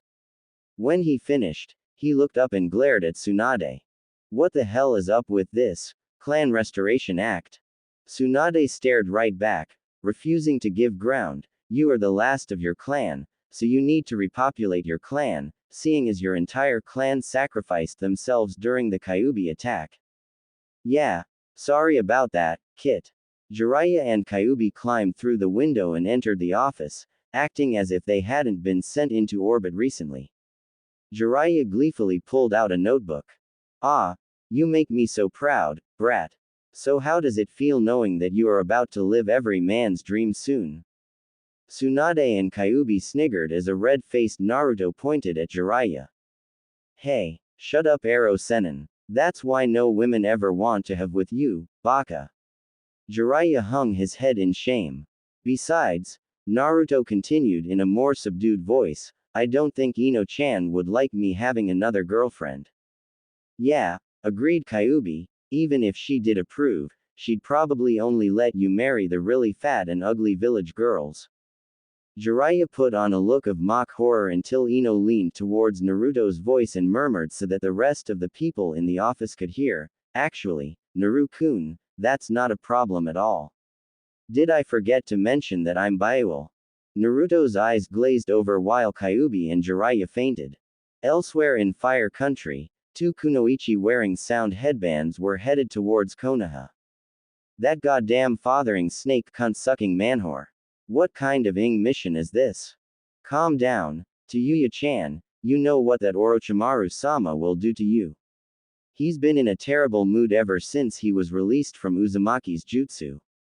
Quote, to Yuya-chan. Fine, let's just hurry the up and get this shit over with. Roger that. At first, Naruto was taken aback by the sheer number of women flocking around him when he left the Hokage's tower, but he shrugged it off as the strange behavior of fangirls.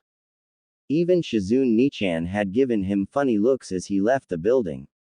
Ino was by his side, shooting death glares at all of the lusting girls. Somewhat oblivious to the icy death match underway, Naruto continued with Ino on their impromptu date, which for Ino meant a lot of shopping. Each time Ino emerged from the dressing room, she carried a large bundle of clothes in her arms while Naruto prayed for Gama-chan's health. Strangely enough, his precious frog wallet never lost any weight, as all of the clerks waived the purchases and instead left him little slips of papers with phone numbers hastily scribbled. Each time they would leave a store, Naruto would create a cage bunshin to carry the bags back to Ino's apartment while Ino ripped the hussy's phone number to shreds. Ino would then drag Naruto to the next store, and the steadily growing collection of fangirls continued to following behind. The kunoichi in the crowd unsuccessfully tried the replacement technique on Ino in hopes that they would be able to snag the blonde god for themselves. Finally, Naruto had enough of the rampaging females. Whirling around, he turned to confront the army of estrogen. As he did so, he saw many of the girls hurriedly tucking away a small colored pamphlet, but one teenager was too wrapped up in her fantasy to notice. With a flash, Naruto disappeared and reappeared in the midst of his fan club and plucked the questionable document from the unsuspecting girl's hands. Blocking a slap aimed at Hi-san, dodging a hand that shot out towards his groin, Naruto pored over the pamphlet with wide eyes. Damn, thought Anko and Yugao at the same time. The pamphlet fluttered to the floor. On it was a picture of Naruto in the good guy pose with a caption underneath. Want to date a shinobi? Now you can, thanks to the Clan Restoration Act. Namikaze Uzumaki Naruto, the son of the Yondaime, is the last of his clan and is looking for strong, beautiful women to love and cherish. This message was brought to you by the fantastic Team Hentai. What the hell? Ero Sensei, Ero Sennin. Deep inside Kyuubi's lairs, Jiraiya and Kyuubi were giggling as they outlined the next Ika Ika epic, Ika Ika harem dreams. Suddenly, a cold shiver ran down their spines. Something bad was going to happen to them soon. Marry me, Naruto-sama. Father my children, have with me. Naruto's eyebrow twitched as the demands grew louder and more vulgar. Finally, he held his hand up for silence, effectively stopping the shouting. Okay, listen up everybody. It's true that I have to marry multiple women to restore my clan. However, I am not going to just sleep around for the hell of it. I love my precious people too much to do that. If you wish to go out with me, Ino-chan has to approve. Using the Hiroshin, Naruto appeared behind Ino and wrapped his arms around her body in a warm hug. The other females watched this, fighting the urge to either squeal or kill the blonde kunoichi. A loud voice cut through the air. It's not fair. Why do we have to ask permission from Yamanaka-senpai to ride your large, meaty? The crowd turned as one and stared at a red-faced Hanabi. Hyuga Hanabi, the daughter of the head of the most prestigious clan in Konoha. A clan that rose to power thanks to their powerful eyes that granted the user a near 360-degree field of vision, as well as the ability to see through walls. Apparently, the Byakugan could see through clothing as well. Yamanaka Ino fainted in Naruto's arms. With a sigh, Naruto picked Ino up in her arms and Hiroshined away to leave the girls to squabble some more. Anko turned to Hanabi with a maniacal grin on her face. So, kid, how big was it? Hanabi's grin was a reflection of Anko's own. Huge. Anko licked her lips. Yugao creamed in her pants. Naruto shivered as he arrived at the Yamanaka household. His newly developed fangirl sense was firing on all cylinders. Shoving those thoughts aside, he shifted Ino's in his arms and knocked on the door. After a moment, Yamanaka Inoichi answered the door. Ah, good evening Namikaze-san, what can I do? He froze as he saw an unconscious Ino in Naruto's arms. His gaze hardened as his eyes focused on Naruto, or to be specific, his left hand. When Naruto moved Ino to knock on the door, he had slid his left hand underneath Ino's butt in order to maintain stability. Before the Yamanaka patriarch arrived at the door, Naruto had forgotten to move his hand away from Ino's shapely. Oops. Naruto watched in morbid fascination as Inoichi's face went through an interesting progression of facial expressions and colors. Pale, normal, white, shock, red, anger, purple, unbridled rage, blue. Naruto was a very brave shinobi, and willing to do anything to save a comrade. If you asked him to rescue a friend's puppy from the deepest Akatsuki lair, he'd do it right away. Hell, he'd even join Lee and Guy in wearing those ugly jumpsuits if it would cure a friend's cold, he'd do it. After a great deal of consideration, of course. However, there were two situations that Naruto would do anything in order to escape, including abandoning his comrades, Kakashi's saying be damned. The first was but with Orochimaru. No way. The second was facing angry parents thinking that he had violated their princess's purity. Naruto gently laid Ino on the ground before retreating to his apartment on a flash. Inoichi started to follow, but his paternal instincts took over. He gently shook Ino awake. Princess, wake up. Daddy, where's Naru-kun? Don't worry, Ino-heim. Namikaze won't get to you anymore. Daddy will protect you. Ino's face flushed red, not in embarrassment, but in anger. Daddy, you baka. She hit her father in the stomach with a chakra-laced punch and stalked into the house and slammed the door in Inoichi's face. The next day, Naruto was at the Tsunade's office to pick up his mission. He looked down at the scroll and scowled. Bachan, what the hell is this? An S-ranked mission to capture Tora the cat. I did this as a genin, and besides, I refused to chase that damn animal. Tsunade resisted the urge to throw her paperweight at the fuming blonde. Naruto, Tora's evasion capabilities have constantly improved with each capture mission. It took Kiba, Shino and Hinata 5 hours to spot the cat, and then a strike force of Lee, Tenten and Neji to capture Tora after an hour of battling. Naruto's eyes widened before his face settled into a comfortable smirk. Finally, a worthy challenge for my skills. Very well, Tsunade Bachan, I accept this mission. Expect to see me soon. With a white flash, Naruto left the office. He had a feisty feline to hunt. 3 hours later, Naruto was tired, thirsty and extremely pissed off. He had spotted the feline several times and had engaged it in battle on a couple of occasions. Naruto had managed to shave off a few hairs from Tora's tail when he had caught it by surprise, but that was it. Naruto was not quite as lucky. Tora had managed to weave through his defense and unleash a devastating fury of claw swipes that left scratch marks all over his arms and shredded all of his clothing. Ignoring the lustful stares of the women on the streets, Naruto stumbled through the streets and headed off towards Tora the Devil Cat. He thanked Kami that he had managed to plant a tracker seal on the feline during their last encounter. The furry bastard had nothing on the former container of the great demon fox. Training Ground 43 was quiet. The grass was green, the sky was blue with puffy white clouds. A gentle breeze stirred the grass and leaves.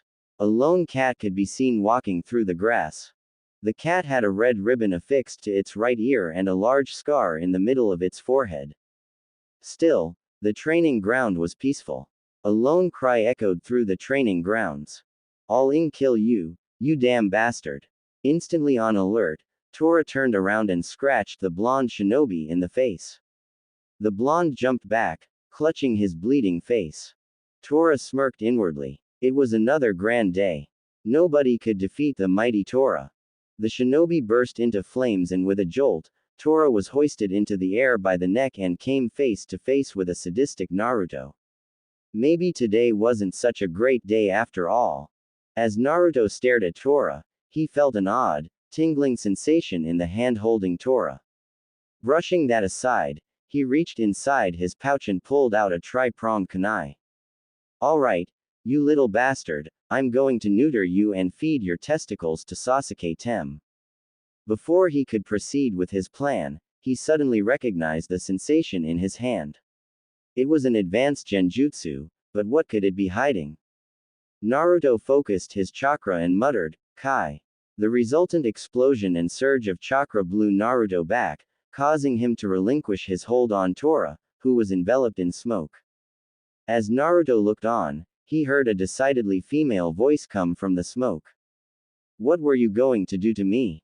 The smoke started to fade away, revealing a figure that looked very human and very female. As the smoke dissipated, Naruto realized two things. 1. She had a small, red ribbon in her luxurious brunette hair. 2. She was completely. Naruto's brain shut down as he fainted. Elsewhere, a figure emerged from the shadow, a pamphlet in hand, the very same pamphlet that had nearly incited a riot among the women in Konoha. "It appears that I have found your weakness, Namikaze Uzumaki Naruto-san. Your foolish love for women shall be your downfall once Leader Sama finds out." With that, the mysterious figure slipped back into the shadows to report his discovery to the rest of the Akatsuki members. Leader Sama was not very happy. He had ordered the Akatsuki to attack Konoha with Orochimaru in hopes of luring out the Kyuubi Jinchuriki, only for the blonde to turn an absolute victory into crushing defeat. After taking into account Naruto's newly revealed powers, any attempt to assault Konoha seemed likely to fail. Leader Sama scowled. Until they discovered the former Jinchuriki's weakness, it would be impossible to progress with their plans. "Leader Sama, I have discovered the Kyuubi Cantainer's weakness." Leader perked up, hardly daring to believe his ears. Had Zetsu really found a weakness, or was he still delusional after his beatdown at the hands of Tsunade? The plant man handed a pamphlet to Leader, who smirked after he read through the flyer. "So, the brat has his weak against women. How very interesting. Zetsu, gather all our members for an important meeting. This Uzumaki brat will meet his match soon."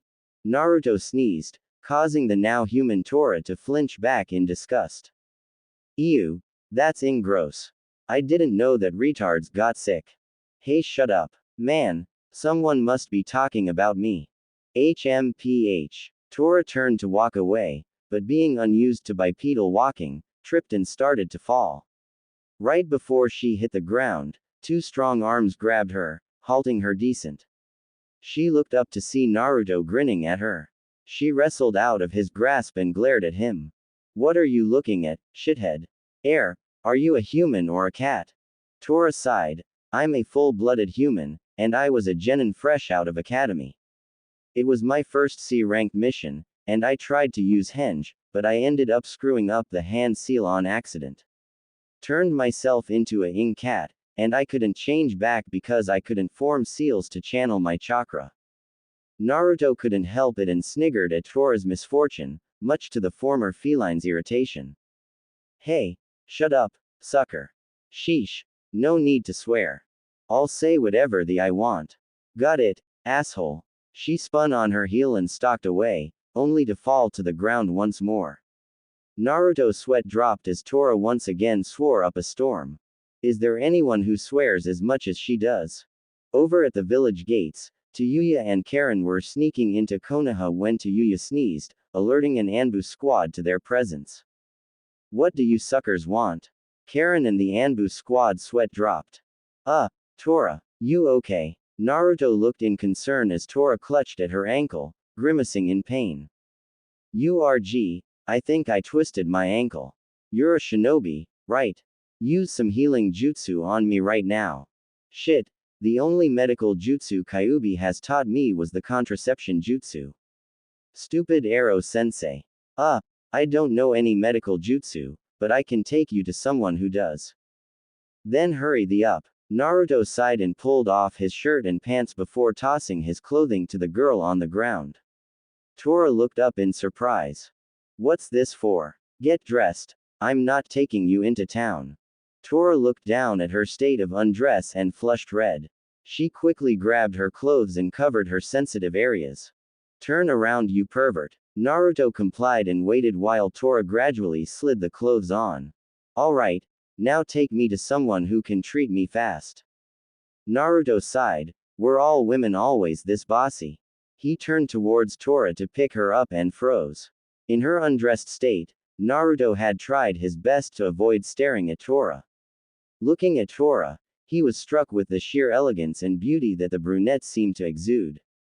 Tora flipped Naruto the bird. What the hell are you looking at, tard? Charming. Naruto hoisted Tora over his shoulder and darted off to Tsunade's office, ignoring her repeated protests and threats of violence. Tsunade enjoyed sending teams on Tora retrieval missions to watch them get riled up. Even the ever-docile Hinata was foaming at the mouth when she returned with scratches all over her face. She had seen it all, except for Naruto's reaction. That's why, when the damned cat had run away yet again, Tsunade immediately assigned the mission to Naruto and waited for the blonde to return. When Tsunade heard Naruto's dulcet tones carry through the door with the customary "Bachan," Tsunade was prepared for many things. She expected to see a worn, yet triumphant Naruto hauling a yowling Tora by the tail. It wouldn't surprise her to see Naruto return empty-handed, asking for backup. Hell, he could have brought Tora back in a body bag and Tsunade wouldn't have batted an eyelash.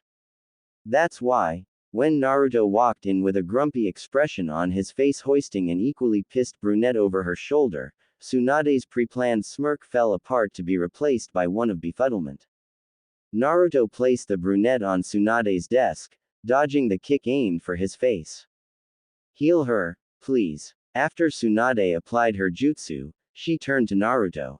Okay, Naruto. I told you to go and fetch a cat and you come back in only your boxers with a strange girl wearing your clothes. What the hell happened? This is Tora. She was stuck in an advanced cat henge all this time. Tsunade snickered, while Tora shot a death glare at the Hokage. So brat, have you done the nasty with her yet? I know that your precious Inohime would just love a threesome. Naruto turned pale and cast a nervous look at Tora, who was turning an interesting shade of red while furiously waving at Jiraiya and Kyuubi, who had appeared out of nowhere, to stop. That's my boy. You're going to be my inspiration for future Ika Ika. Naruto stepped away from a shaking Tora and started planning his escape routes.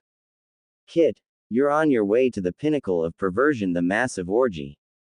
Make me proud. Tora snapped. Shut the up, you goddamn mothering manwhores. I'll incastrate you and rape you with your own if you keep talking. You hear me? Jiraiya and Kyuubi nodded, frightened beyond belief. My god, I thought that Hanzo was scary, but this woman, I can't move. Damn it, I'm the all-powerful Kyuubi, but this vixen's killer intent is suffocating me. What incredible power. Tsunade watched with her mouth hanging open as Tora verbally castrated one of the legendary Sannin and the King of Demons. The perverted duo visibly gulped as Tora stalked over to them, pulling back both of her fists before sending them crashing into their faces, sending Jiraiya and Kyuubi flying away. It looks like Team Hentai's blasting off again. Tora turned to a whimpering Naruto and dragged him out of the Hokage's tower by the ear while Tsunade watched the two. Something tells me we're going to see more of her soon. I sure hope there isn't anyone else like her here. Out in the streets, Tora released Naruto and dumped him unceremoniously in the street. So, where am I living? Well, I figured that if you didn't have anywhere else to stay, you could always stay with me. Tora turned to yell at Naruto, but felt her breath hitch when she stared into his warm, blue eyes. She felt a strange sensation settle in her stomach. What's happening to me? Naruto. Naruto smiled and put his hands at the back of his head, making Tora's heart flutter. It's not possible, I can't have. Her musings were interrupted as she let out a sneeze. The force of the blast blew her head back, causing her to collide painfully with the woman behind her. Yuya and Karen tired, hungry and pissed. It was supposed to have been a simple mission, find Uzumaki Naruto and discover his weakness. Suicidal, but simple nonetheless. However, after narrowly escaping the Anbu, their target was nowhere to be found. ARRRGH. This shit. I say we go back to Orochimaru and tell him to shove this mission up his. Yuya-chan, calm down. You know we can't do that. Orochimaru-sama is just too powerful, and these curse seals just make things worse for us. Yuya took a couple of calming breaths. Cursing her master in the middle of Konoha might not be the best idea. Instead, she decided to fantasize about ripping Orochimaru and Kabuto to shreds with her summons. Her musings were interrupted as she let out a sneeze. The force of the blast blew her head back, causing her to collide painfully with the woman behind her. Meanwhile at the Akatsuki base, the members were gathered around in a circle, most of them wearing looks of shock and horror. We have to do what? Leader sighed. Why was it so hard for his group to understand the brilliance of his plans? According to the data that Zetsu has provided, the Kyuubi Jinchuriki's only weakness is his love for women. Kakazu spoke up. Why can't we just have Conan and Deidara go and seduce the brat? Deidara's indignant voice piped, I'm a guy, damn it. Itachi giggled, causing everyone to pause and stare. Itachi was showing emotion. Something was wrong. Itachi pulled out a stick of Pocky and glared at everybody. Leader coughed to regain attention.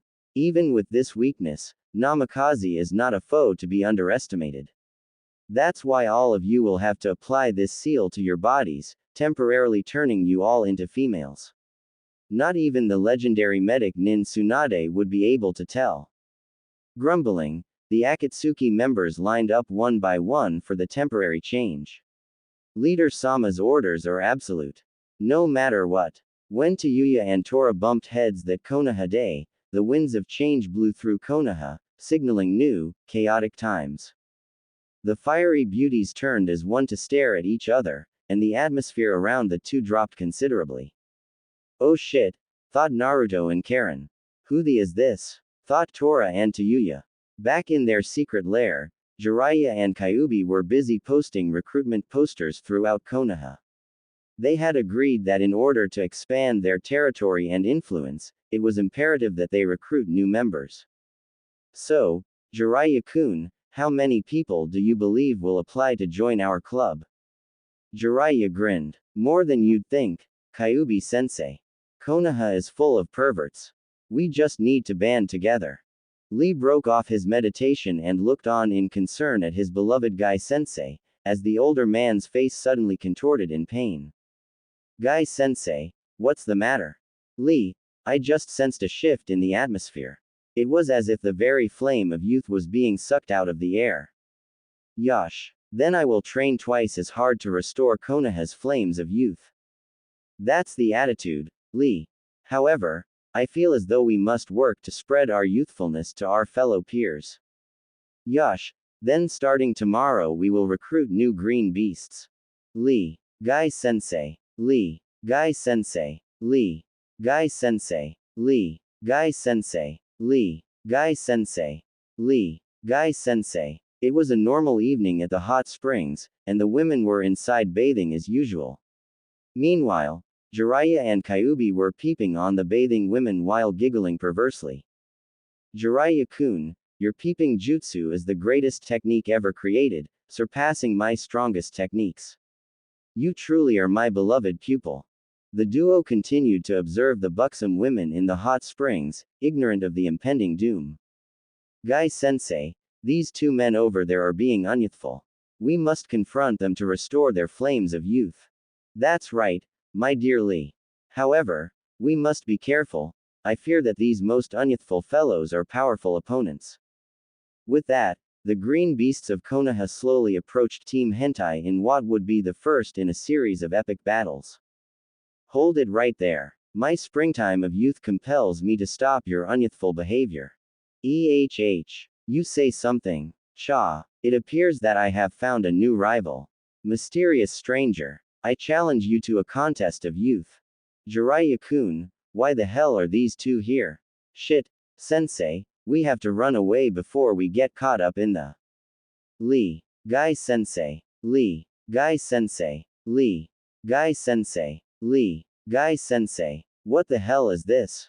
I, the master of illusions, caught in an unbreakable genjutsu.